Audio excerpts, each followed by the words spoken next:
Hello friends, मैं Pankaj. Welcome to crazy GK trick. तो friends देखिए, आज के इस वीडियो में हम यूपीएसआई की मूल विधि को कंटिन्यू करते हुए इसके 7वें टॉपिक मोटर वाहन अधिनियम और राष्ट्रीय सुरक्षा अधिनियम को एमसीक्यू क्वेश्चन के माध्यम से डिटेल में समझने वाले हैं। देखिए, अगर आपने इसके पहले के टॉपिक नहीं देखे हैं तो आप हमारी प्लेलिस्ट को फॉलो कर लीजिए। वहाँ पर आपके लिए ये सभी टॉपिक अवेलेबल हैं। और अगर आप किसी भी टॉपिक की पीडीएफ को डाउनलोड करना चाहते हैं तो आप क्रेजी जीके ट्रिक की एप्लीकेशन पर जाकर इस पीडीएफ को डाउनलोड कर सकते हैं। ओके, तो चलिए हम सबसे पहले मोटर वाहन अधिनियम और राष्ट्रीय सुरक्षा अधिनियम को जान लेते हैं। तो देखिए, यहाँ पर सबसे पहले तो आपको सन को याद करना पड़ेगा कि मोटर वाहन अधिनियम 1988 में देश में लागू किया गया था और राष्ट्रीय सुरक्षा अधिनियम जो है वो 1980 में देश में लाया गया था। क्लियर? तो देखिए, यहाँ पर सबसे पहले हमें सन याद करना पड़ेगा। ये बहुत ही इंपॉर्टेंट है दोस्तों। ये बहुत ही कैजुअल क्वेश्चन है जो कि एग्जाम में पूछा जाता है। देखिए, मोटर वाहन अधिनियम 1988 में लाया गया था। 1988 में भारत की संसद द्वारा इसे पारित किया गया था, जो कि देखिए सड़क परिवहन के सभी पहलुओं को नियंत्रित करता है। इस अधिनियम में ड्राइवर और कंडक्टर के लाइसेंस, मोटर वाहनों के लिए पंजीकरण, बीमा, अपराध और उसके लिए दंड, इन सभी के लिए कानूनी प्रावधान किए गए हैं। आगे देखिए, ये अधिनियम 14 अक्टूबर 1988 को देखिए इसे राष्ट्रपति की अनुमति दी गई थी, लेकिन ये देश में 1 जुलाई 1990 में लागू किया गया था। तो राष्ट्रपति की अनुमति 14 अक्टूबर 1988 को दी गई थी और इसे देश में 1 जुलाई 1990 को लागू किया गया था। देखिए, ये अधिनियम तो 1988 में लाया गया था, लेकिन आगे चलकर देखिए इस अधिनियम में 2019 में संशोधन किया गया था। तो मोटरयान अधिनियम 1988 में लाया गया था और इसमें संशोधन 2019 में किया गया था। इस अधिनियम में देखिए वर्तमान में टोटल 217 धाराएं हैं। तो मोटरयान अधिनियम 1988 217 धाराओं में बटा हुआ है। इसके बाद देखिए दूसरा कानून है दोस्तों राष्ट्रीय सुरक्षा अधिनियम, जिसे देखिए नॉर्मली रासुका के नाम से भी जाना जाता है। आपने काफी बार ये वर्ड सुना होगा, रासुका मतलब राष्ट्रीय सुरक्षा कानून। तो राष्ट्रीय सुरक्षा अधिनियम जो है यही राष्ट्रीय सुरक्षा कानून के नाम से जाना जाता है। कब लाया गया था? 1980 में। देखिए, यह जो अधिनियम है देश की सुरक्षा के लिए सरकार को और अधिक शक्ति देने से संबंधित एक कानून है, जो कि देखिए केंद्र और राज्य दोनों को ही गिरफ्तारी के आदेश देता है। राष्ट्रीय सुरक्षा अधिनियम 1980 को देखिए राष्ट्रपति की परमिशन 27 दिसंबर 1980 को दी गई थी। तो 27 दिसंबर 1980 को इसे राष्ट्रपति द्वारा मंजूर किया गया था। देखिए, पहले ये जम्मू कश्मीर राज्य को छोड़ के भारत में लागू था, लेकिन 31 अक्टूबर 2019 से ये जम्मू कश्मीर राज्य में भी लागू कर दिया गया है। तो अब देखिए वर्तमान में इस अधिनियम का जो विस्तार है वो पूरे भारत में देखने को मिलता है। ये अधिनियम 18 धाराओं में बटा हुआ है। तो राष्ट्रीय सुरक्षा अधिनियम में 18 धाराएं उल्लेखित है, जो कि 1980 से देश में लागू है। क्लियर? तो देखिए, ये ऐसे दो अधिनियम हैं जो कि हमसे यूपीएसआई की एग्जाम में पूछे जाते हैं। देखिए, बहुत ही कैजुअल फैक्ट इन दोनों ही अधिनियम के यहाँ पर हमने देखे हैं। अब हम बाकी की जो इन्फॉर्मेशन है वो क्वेश्चन के साथ ही डिस्कस करेंगे। तो देखिए, सबसे पहले क्वेश्चन पर चलते हैं। पहला क्वेश्चन देखिए, मोटरयान अधिनियम 1988 का विस्तार होगा तो कहाँ तक होगा दोस्तों? संपूर्ण भारत में होगा। देखिए, जब से इस अधिनियम को 1988 में लाया गया है ये संपूर्ण भारत में लागू है। इसके अंतर्गत राज्य और संघ राज्य क्षेत्र दोनों को शामिल किया जाता है। तो ये अधिनियम संपूर्ण भारत में लागू है। यह अधिनियम कब लागू हुआ? तो देखिए, इस अधिनियम को राष्ट्रपति की मंजूरी की बात करें तो वो 14 अक्टूबर 1988 को मिली थी, लेकिन यह अधिनियम देश में 1 जुलाई 1990 को लागू किया गया था। तो आंसर डी, मोटरयान अधिनियम 1988 1 जुलाई 1989 को देश में लागू किया गया था। नेक्स्ट क्वेश्चन देखिए, कितनी आयु के व्यक्ति को लाइसेंस प्राप्त करने का अधिकार है? तो देखिए, सबसे पहले तो आप यहाँ पर धारा को याद रखिए। ये धारा है धारा 4। मोटरयान अधिनियम की धारा 4 मोटर यान चलाने के संबंध में आयु सीमा निर्धारित करती है। इसी धारा 4 के तहत देखिए 18 वर्ष से अधिक आयु के व्यक्तियों के लिए सार्वजनिक स्थान पर मोटर यान चलाने के लिए लाइसेंस दिया जाता है। तो आंसर हो गया 18 वर्ष से अधिक। 18 वर्ष से कम उम्र का कोई भी व्यक्ति सार्वजनिक स्थान पर वाहन नहीं चला सकेगा। आगे आ जाइए। मोटर को चलाने की शिक्षार्थी अनुज्ञप्ति मतलब लर्निंग लाइसेंस कितने समय तक लागू रहता है? तो देखिए लर्निंग लाइसेंस जो है वो 6 माह तक लागू रहता है।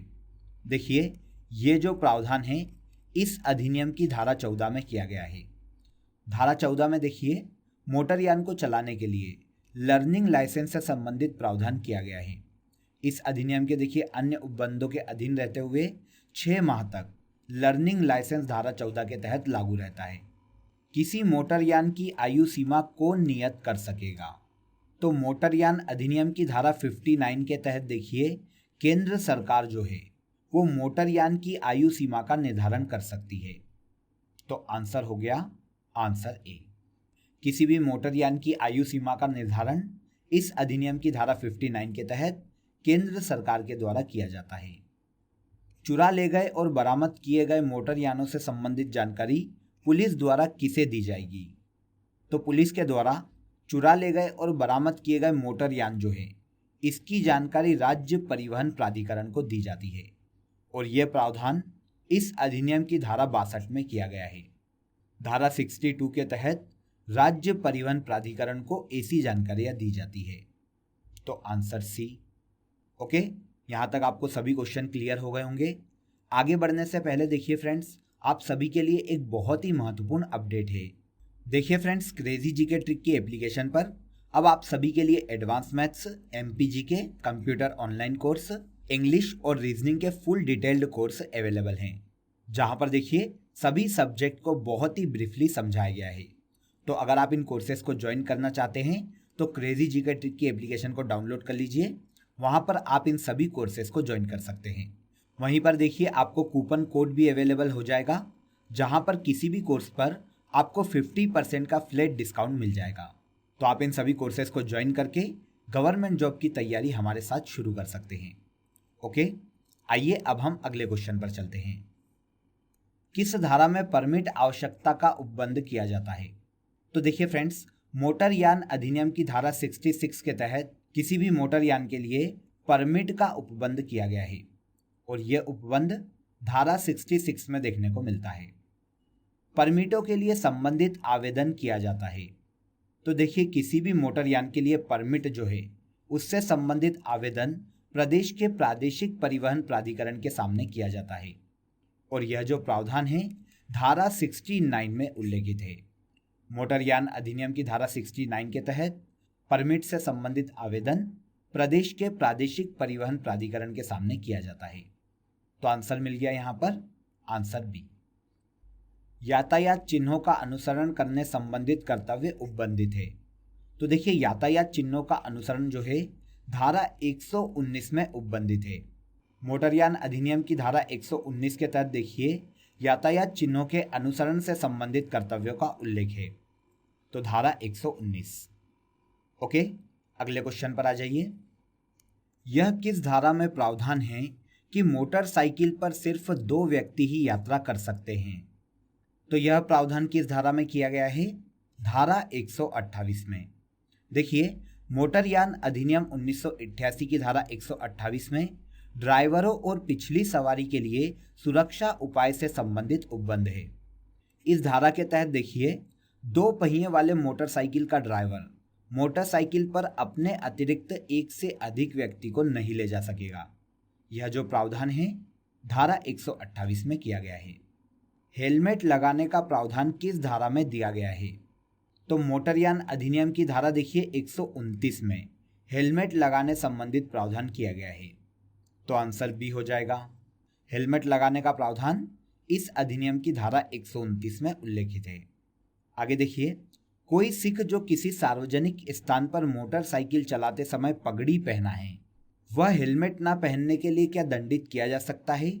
तो देखिए इस अधिनियम की धारा 129 के तहत उसे दंडित नहीं किया जा सकता। यह जो प्रावधान है मोटरसाइकिल अधिनियम की धारा 129 में किया गया है, जिसके तहत देखिए अगर किसी भी सिख ने पगड़ी पहन रखी है तो उसे हेलमेट लगाना अनिवार्य नहीं है। तो आंसर बी। टक्कर मारकर भागने संबंधित मोटर दुर्घटना के मामले में प्रतिकर के बारे में विशेष उपबंध किया गया है। तो देखिए फ्रेंड्स, मोटरयान अधिनियम के तहत टक्कर मारकर भागने संबंधित जो मोटर दुर्घटना के मामले हैं, उसके तहत जो प्रतिकर का उपबंध है वो इस अधिनियम की धारा 161 के तहत किया गया है। तो धारा 161। इस अधिनियम की किस धारा के तहत राज्य सरकार दावा अधिकरण गठित कर सकती है? तो किस धारा के तहत कर सकती है फ्रेंड्स? धारा 165 के तहत। देखिए, राज्य सरकार अधिसूचना जारी करके दुर्घटना दावा अधिकरण का गठन प्रतिकर के दावों को निपटाने के लिए कर सकती है, जिसमें देखिए मोटरयान के उपयोग में अगर व्यक्ति की मृत्यु हो गई हो या फिर उसकी संपत्ति को नुकसान पहुंचा हो, सभी के इंश्योरेंस संबंधित दावों को निपटाया जाता है। तो इस प्रकार के अधिकरण का जो गठन है वो धारा 165 के तहत राज्य सरकार के द्वारा किया जाता है। तो आंसर सी यहाँ पर सही हो जाएगा। यहाँ पर इस फैक्ट को भी याद रखिएगा कि इस अधिकरण की जो नियुक्ति है वो राज्य सरकार के द्वारा की जाती है। कौन सी धारा मोटरयान अधिकारियों की नियुक्ति का प्रावधान करती है? तो मोटरयान अधिकारियों की जो नियुक्ति है वो इस अधिनियम की धारा 213 के तहत की जाती है। मोटरयान अधिनियम 1988 की धारा देखिए 213 में मोटरयान अधिकारियों की नियुक्ति का प्रावधान है। इसके अलावा देखिए धारा 214 में आरंभिक प्राधिकारी द्वारा पारित आदेशों पर अपील और पुनरीक्षण का प्रावधान किया गया है।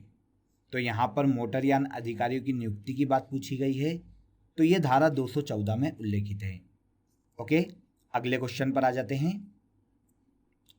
मोटरयान अधिकारियों की नियुक्ति कौन करेगा?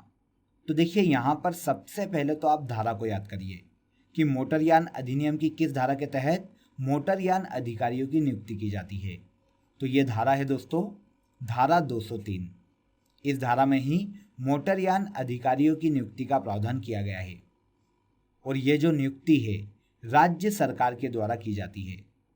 धारा 203 के तहत देखिए राज्य सरकार इस अधिनियम के उपबंधों को प्रभावी करने के लिए एक मोटरयान विभाग स्थापित कर सकती है तथा देखिए उतने व्यक्तियों को इसका अधिकारी नियुक्त करेगी जितने आवश्यक हो। मतलब यहाँ पर लोअर लिमिट और अपर लिमिट का कोई भी प्रावधान नहीं किया गया है। कितने भी व्यक्ति राज्य सरकार के द्वारा अधिकारी के रूप में नियुक्त किए जा सकते हैं। किसके द्वारा? राज्य सरकार के द्वारा। इसके बाद नेक्स्ट क्वेश्चन देखिए, यह यातायात संकेत किसका प्रतीक है? तो देखिए यहाँ पर आपको एक चिन्ह दिया गया है, एक यातायात संकेत दिया गया है और आपको बताना है कि ये किसका प्रतीक है। तो सबसे पहला देखिए पैदल यात्री वर्जित है। तो बिल्कुल सही, ये जो आप चित्र देख रहे हैं इसका मतलब होता है कि उस क्षेत्र में या उस सड़क पर जहाँ पर ये चित्र लगा है पैदल यात्री वर्जित माने जाते हैं। तो आंसर ए। इस यातायात प्रतीक का अर्थ क्या है? तो यहाँ पर देखिए एक और चित्र दिया गया है। अब इसका अर्थ हमें बताना है। तो इसका अर्थ क्या है? सभी दिशाओं से वाहन आ रहे हैं, बिल्कुल गलत। आगे रास्ता घूमकर है, तो ये आंसर बिल्कुल सही है। यहाँ पर आप जो चित्र देख रहे हैं मोटरयान अधिनियम के तहत, उसका मतलब होता है कि आगे रास्ता घूमकर है। अगला क्वेश्चन देखिए, राष्ट्रीय सुरक्षा अधिनियम 1980 को राष्ट्रपति ने कब अपनी परमिशन दी थी? तो वेरी वेरी इंपॉर्टेंट और बहुत ही सिंपल क्वेश्चन है। शुरू में ही हमने इस पर बात की थी। देखिए राष्ट्रीय सुरक्षा अधिनियम 1980 को 27 दिसंबर 1980 को परमिशन दी गई थी। तो आंसर डी, 27 दिसंबर 1980 को इस अधिनियम को राष्ट्रपति की मंजूरी मिली थी। राष्ट्रीय सुरक्षा अधिनियम में कुल कितनी धाराएं हैं? तो राष्ट्रीय सुरक्षा अधिनियम 1980 में टोटल 18 धाराओं का उल्लेख देखने को मिलता है। तो आंसर ए। इस यातायात संकेत का क्या अर्थ है? तो यहाँ पर आप संकेत देख लीजिए और यहाँ पर आपको 4 ऑप्शन दिए गए हैं। तो पहला ऑप्शन देखिए, आगे खतरनाक ढलान है, बिल्कुल गलत। धीरे चलें, बिल्कुल गलत। आगे 2 मोड़ हैं, तो ये इसका बिल्कुल सही आंसर है। ये जो आप यहाँ पर चित्र देख रहे हैं, आप जो यहाँ पर चित्र देख रहे हैं, इसका मतलब होता है कि आगे 2 मोड़ हैं। पहला मोड़ देखिए, राइट हैंड साइड पर है और दूसरा मोड़ लेफ्ट हैंड साइड पर है। विशेष व्यक्तियों के निरोध के लिए आदेश बनाने की शक्ति किसे प्रदान की गई है? तो देखिए, राष्ट्रीय सुरक्षा अधिनियम की धारा 3 के तहत विशेष व्यक्तियों के निरोध के लिए आदेश बनाने की जो शक्ति है वो केंद्र सरकार और राज्य सरकार दोनों को प्रदान की गई है। तो यहाँ पर बी और सी दोनों सही हैं। देखिए, ऐसा कोई भी व्यक्ति जो कि लोक व्यवस्था बनाए रखने में बाधक हो या फिर देखिए समाज के लिए खतरा हो या फिर समाज के लिए कोई भी आवश्यक सेवा या फिर पूर्ति व्यवस्था बनाए रखने के लिए हानिकारक हो, तो ऐसे व्यक्तियों के लिए देखिए निरोध के लिए आदेश बनाने की जो शक्ति है वो केंद्र और राज्य दोनों सरकारों को दी जाती है। किस धारा के तहत? धारा 3 के तहत। राष्ट्रीय सुरक्षा अधिनियम की किस धारा के तहत सलाहकार बोर्ड का गठन किया जाता है? तो देखिए, सलाहकार बोर्ड का जो गठन है वो राष्ट्रीय सुरक्षा अधिनियम की धारा 9 के तहत किया जाता है। तो आंसर सी यहाँ पर सही हो जाएगा। देखिए, धारा 9 के तहत केंद्र सरकार व राज्य सरकार जब आवश्यक समझे एक या अधिक सलाहकार बोर्ड का गठन कर सकती है। अब देखिए, प्रत्येक बोर्ड में 3 व्यक्तियों को मिलाकर सलाहकार बोर्ड का गठन किया जाता है। अब क्वेश्चन आता है कि इन 3 व्यक्तियों की योग्यता क्या होनी चाहिए?